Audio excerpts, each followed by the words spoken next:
ბათუმის ხელოვნურ კუნძულზე 600 მილიონ დოლარზე მეტი მოცულობის საინვესტიციო პროექტები უკვე მიმდინარეობს, რომლებიც ძირითადად ქართული კომპანიების მიერ ხორციელდება. პროექტის განვითარებაში ადგილობრივი ბიზნესის აქტიური ჩართულობა საერთო სინერგიას უსვამს ხაზს. რაც შეეხება სხვა საინტერესო ფაქტებსა და მონაცემებს, კომპანიაში აცხადებენ, მარტის თვეში საინტერესო მაჩვენებელი დაფიქსირდა. უძრავი ქონების დაახლოებით 70% ევროკავშირის მოქალაქეებმა შეიძინეს. მათი ასაკი დაახლოებით 25-დან 45 წლამდე მერყეობს.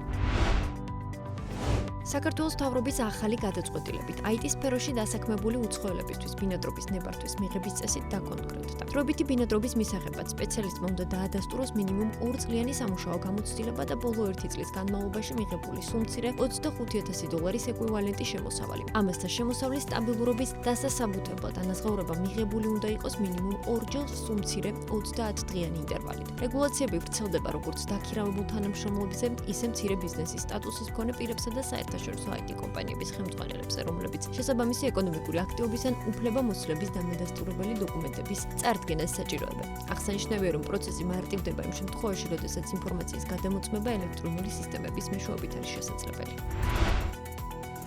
ქართული გადამზიდი კომპანია კივი პოსტი 2026 წლის 4 აპრილს ოფიციალურად შევიდა უზბეკეთის ბაზარზე. კომპანია, რომელიც საქართველოში უკვე დამკვიდრდა მომხმარებელზე ორიენტირებული და ტექნოლოგიურად განვითარებული სერვისით, ახალ ბაზარზეც იგივე პრინციპით ოპერირებს. სრული პროცესის ციფრული მართვა, მარტივი გამოყენება და მაღალი ხარისხის მომსახურება.